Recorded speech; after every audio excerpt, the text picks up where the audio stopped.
이사야 56장의 2절 말씀 같이 봅니다.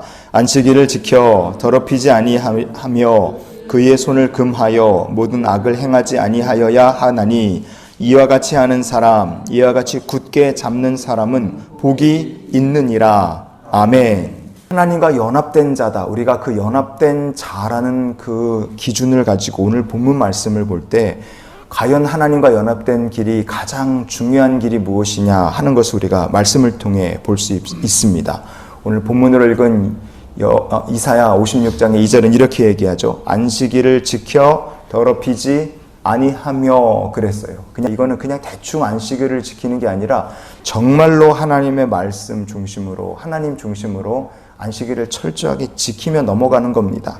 그렇게 해서 하나님과 연합된 삶, 하나님을 예배하는 삶을 사는 거예요. 신명기 5장의 15절 우리 같이 읽어보시겠습니다.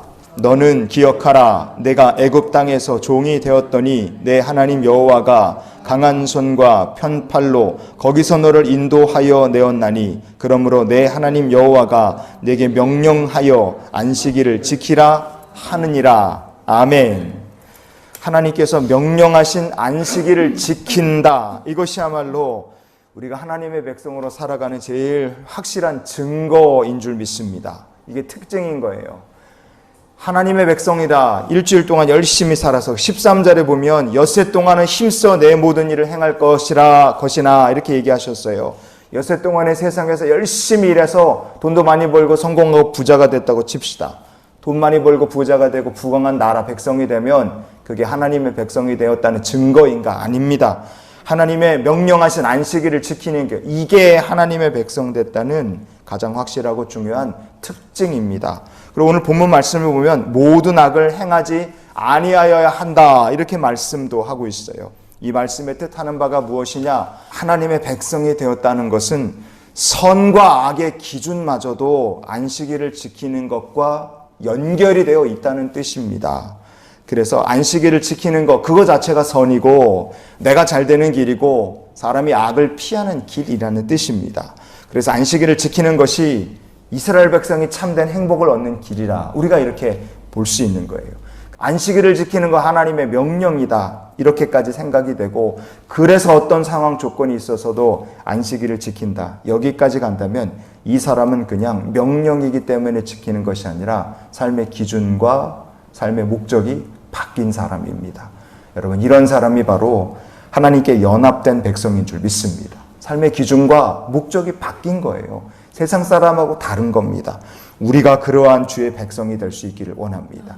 그때 우리의 삶에 없어도 가진 것이 없어도 성공하지 못해도 하나님 주시는 기쁨과 감사, 행복이 넘치는 삶을 우리가 주 안에서 누리게 될 줄 믿습니다.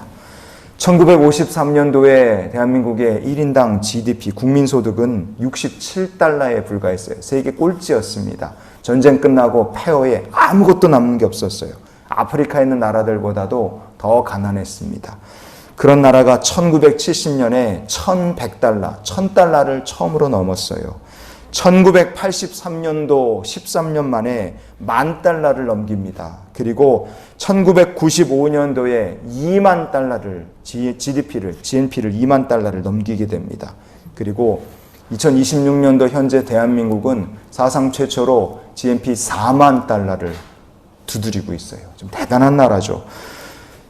6.25 전쟁 이후 대한민국의 GNP는 500배 넘고 거의 600배 가까이 상승했습니다. 어마어마하게 나라가 성장한 거예요. 비교할 수 없을 만큼 복된 나라, 부강한 나라가 됐습니다. 그런데 안타깝게도 나라는 경제가 거의 600배 가까이 성장을 했지만 나라의 자살률은 선진국 중에서 1등을 찍고 있습니다.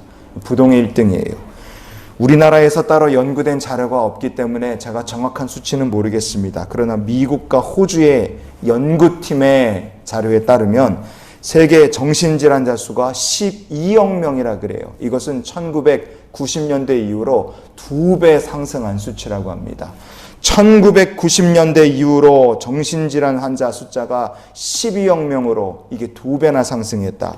대한민국도 온 세계도 아마 과거보다 돈을 더 많이 벌고 있고 재미있게 즐길 것이 비교할 수 없을 만큼 많아진 세상이 되었다. 우리가 말할 수 있습니다. 그런데 이런 세상에 왜 자살하는 사람이 그렇게 많고 정신질환 걸린 사람이 그렇게 많은가? 그것은 사는 것이 힘들게 느껴지는 그 이유는 다른 데 있지 않습니다. 진정한 행복이라는 것이 아무리 많이 소유하고 아무리 많은 것들을 소비한다 할지라도 진정한 행복은 그렇게 해서 찾을 수 있는 게 아니기 때문인 줄 믿습니다. 물질이 아니라 삶의 기준이 바뀌는 거예요. 성공을 하고 뭘 많이 가지면 여호와와 연합한 사람이고 행복한 인생이다. 그런 기준에서 아예 싹 바뀌어서 안식일을 지키는 것, 하나님을 예배하는 것, 그것이 내 삶의 선과 악의 기준이 되고 안식일을 지키는 것이 내 삶에 누릴 수 있는 가장 큰 행복이고, 이렇게 삶의 기준이 완전히 싹 바뀌면 그 사람 어떻게 되겠습니까? 소유하고 소비하지 않아도 삶의 만족과 기쁨을 누리는 인생이 될 수 있는 겁니다. 여러분, 우리가 이런 인생을 사는 성도가 될 수 있기를 원합니다. 그때 우리가 어떻게 되느냐? 오늘 말씀의 결론 삼아 고린도후서 3장 5절 말씀을 같이 읽겠습니다. 우리가 무슨 일이든지 우리에게서 난 것 같이 스스로 만족할 것이 아니니 우리의 만족은 오직 하나님으로부터 나느니라. 아멘. 내 만족은 오직 하나님으로부터 납니다. 우리가 이렇게 고백할 수 있는 성도가 될 줄 믿습니다. 삶의 기준이 바뀌면 그렇게 되는 거예요. 가져서 뭘 많이 써서 누려서가 아니라 하나님께서 내 삶의 예배의 주인 되시고 나는 안식일을 지키고 내가 하나님 예배하고 거룩한 백성으로 사는 것이 선한 길이고 복된 길이고 행복한 길이다. 우리의 삶의 기준이 바뀌면 우리의 만족은 오직 하나님으로부터 나느니라. 이 말씀처럼 우리가 참된 행복과 감사를 누리며 사는 성도가 되게 하실 줄 믿습니다. 그래서 우리가 이런 기도로 오늘의 삶을 살았으면 좋겠어요. 주님, 오늘도 주님 한 분만으로 만족하며 살게 하여 주시옵소서.